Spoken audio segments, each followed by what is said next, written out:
جب تک امن نہیں ہوگا، شانتی نہیں ہوگی، تب تک حالات ایسے ہی رہیں گے، اور بی جے پی والے جموں والوں کو بیوقوف بناتے رہیں گے، اور نیشنل کانفرنس والے جموں کشمیر کو اکٹھا بیوقوف بناتے رہیں گے۔ ہم یہ بھی کریں گے، وہ بھی کریں گے۔ جموں والوں نے دیکھا، ابھی جنگ کے دروازے سے ہم واپس آئے۔ پہلی بار جموں کے لوگوں نے دیکھا جنگ کیا ہوتی ہے۔ پہلی بار ہمارے پونچھ کے لوگوں نے دیکھا جب جنگ ہوتی ہے تو ہمارے بچے کیسے مارے جاتے ہیں، ہمارے لوگ کیسے مارے جاتے ہیں، حاصل کیا ہوتا ہے۔ اس لیے مفتی صاحب کہتے تھے، یہ جب جماعت بنائی تھی تو مفتی صاحب نے کہا میں جماعت اس لیے بنا رہا ہوں، میں کانگریس اس لیے چھوڑ رہا ہوں، میں جموں کشمیر میں امن بحال کرنا چاہتا ہوں، جموں کشمیر میں بندوق کا راج ختم کرنا چاہتا ہوں، جموں کشمیر میں حالات کو سدھارنا چاہتا ہوں۔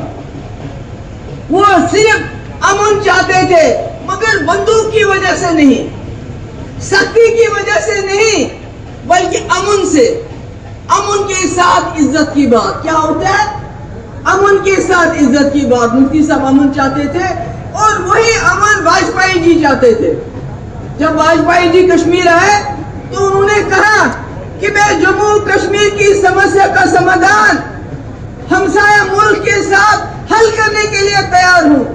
واجپئی جی نے پوری کشمیر کو اٹھا کے پاکستان کو تو نہیں دیا، بلکہ امن کی بات کی، جموں کشمیر کی ترقی کی بات کی۔ اور آج جنگ تو بند ہوئی پر ختم نہیں ہوئی۔ آپ نے دیکھا کل ٹرمپ نے کیا کہا؟ ٹرمپ نے کہا ہمارے ملک ہندوستان کی جو معیشت ہے، جو کیا بولتے ہیں ارتھ ویوستھا ہے، وہ مر چکی ہے۔ کیوں بولا ٹرمپ نے ایسا؟ ٹرمپ نے جرأت کیسے کی ہے بولنے کی؟ کیونکہ ہمارے ملک میں اتنی غربت ہے، 80 کروڑ لوگوں کو ہم مفت راشن دیتے ہیں، نوکری نہیں دے سکتے کسی کو، مفت راشن دیتے تاکہ وہ بیچارے 2 وقت اپنے بچوں کو کھانا کھلا سکے۔ یہ ہمارے ملک کے حالات ہیں۔ ہمارے سکولوں کے حالات دیکھیے، ہمارے ہسپتالوں کے حالات دیکھیے، وہاں ڈاکٹر نہیں، دوائیاں نہیں، سکولوں میں فین نہیں۔ یہ کیوں؟ کیونکہ ہمیں سب سے زیادہ پیسہ ہتھیار خریدنے کے لیے خرچ کرنا پڑتا ہے۔ جو پیسہ ہم بے روزگاری ہٹانے کے لیے خرچ کر سکتے ہیں، جو غربت دور کرنے کے لیے خرچ کر سکتے ہیں، وہ کہتے ہیں ہم نے کیونکہ پاکستان کے ساتھ جنگ کرنی ہے، ہم وہ پیسہ اس کے لیے خرچ کرتے ہیں۔ اسی لیے مفتی صاحب کہتے تھے امن بحال ہوگا، پاکستان کے ساتھ دشمنی ختم ہو جائے گی تو ہم لوگوں کی غربت دور کر سکیں گے، لوگوں کو روزگار دے سکیں گے، لوگوں کو مفت بجلی دے سکیں گے، لوگوں کی غربت دور کر سکیں گے۔ کیونکہ جب تک آپ دشمنی نبھاؤ گے، پاکستان لگا ہوا ہے۔ پاکستان کا کیا ہے؟ وہ تو قرض کے اوپر ان کا ملک چلتا ہے، اور ہمارا ملک بہت بڑا ملک ہے، یہ ہاتھی کی طرح چلتا ہے، مگر جنگ کے جنون نے اس کو باندھ کے رکھا ہوا ہے، جموں کشمیر کی سمسیا نے اس کو باندھ کے رکھا ہوا ہے۔ یہ جو کر سکتا ہے کر نہیں پاتا، کیونکہ اس کی ساری طاقت جنگ لڑنے میں اندر اور باہر میں خرچ ہو جاتی ہے۔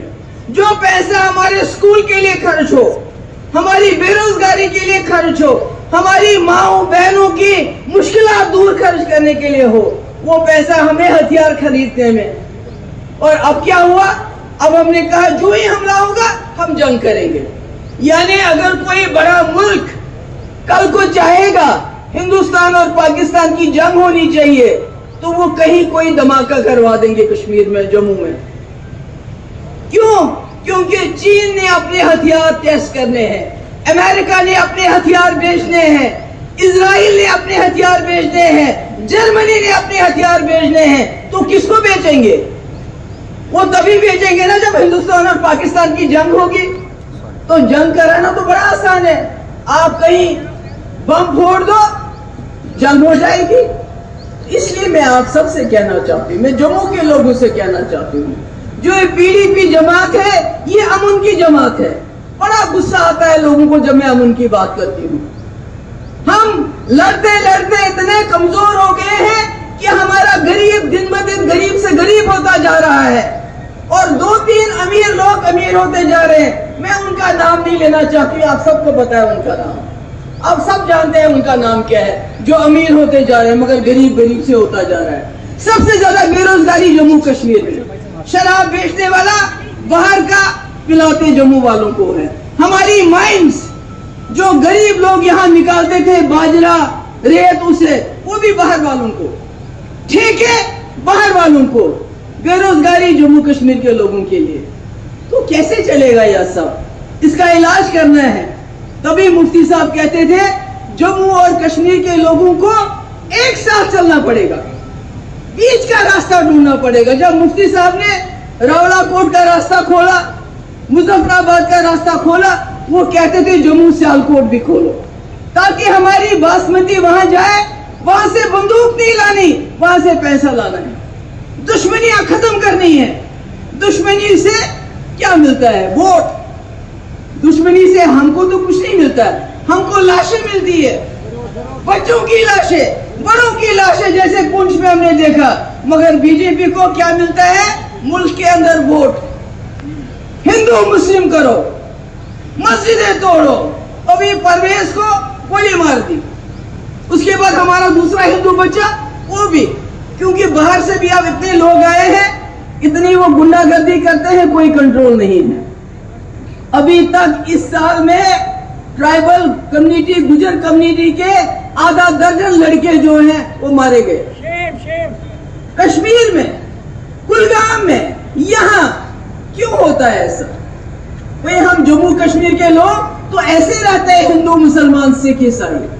میں نے بچپن یہاں گزارا ہے, مجھے کبھی ہندو مسلمان میں فرق نہیں لگا. مگر چونکہ بی جے پی کا کھانا پینا صرف ہندو مسلم ہے, اس لیے اگر جموں کے لوگ اب بھی نہیں جاگیں گے, جو آپ کے حالات ہیں, جو آپ کے مشکلات ہیں, پچھلے 6 سال سے 2019 370 ختم کرنے کے بعد جموں کے لوگ دیکھیں ان کے حالات کہاں پہنچے ہیں.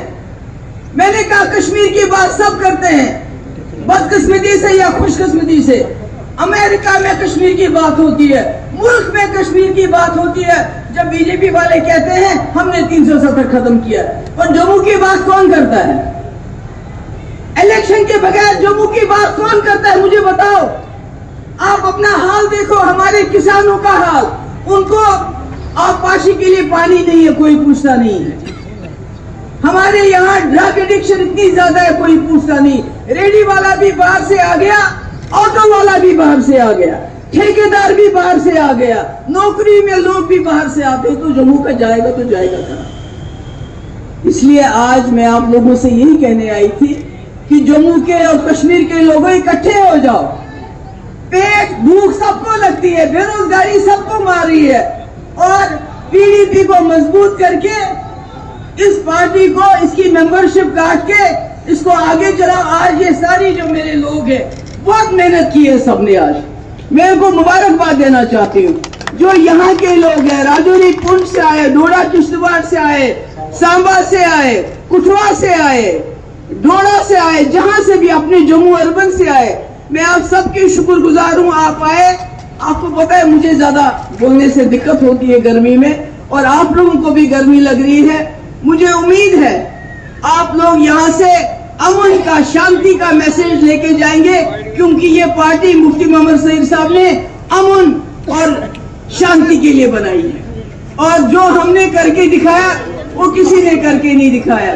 کالج, سکول, رہبر تعلیم, ٹیچر کس نے بنایا مفتی صاحب کے بغیر؟ یونیورسٹیز کس نے بنائی؟ ماتا ویشنو دیوی یونیورسٹی کو زمین کس نے دی؟ مفتی محمد سعید صاحب نے. بابا غلام شاہ پادشاہ یونیورسٹی کس نے بنائی؟ مفتی صاحب نے. Medical college, university. اس لیے ترقی کی طرف چلو, یہ ہندو مسلم جھگڑے میں مت پڑو. جموں والوں آپ کا کچھ نہیں ہوگا تب تک جب تک آپ سوچو گے نہیں. میں خاص کر اپنے ہندو بھائیوں سے کہنا چاہتی ہوں, بہنوں سے کہنا چاہتی ہوں, کیونکہ بی جے پی کو پتا ہے جموں نو کچھ تک نہیں دینا. الیکشن کے وقت بول رہے ہیں ہندو مسلم, جموں کا ہندو ہمیں خود ہی ووٹ دے گا. اس لیے ابھی بھی وقت ہے, جاگ جاؤ, پی ڈی پی کو مضبوط کرو. میں پھر سے اپنے سارے کلیگز کو مبارکباد دینا چاہتی ہوں کہ آج کی میٹنگ بہت کامیاب رہی.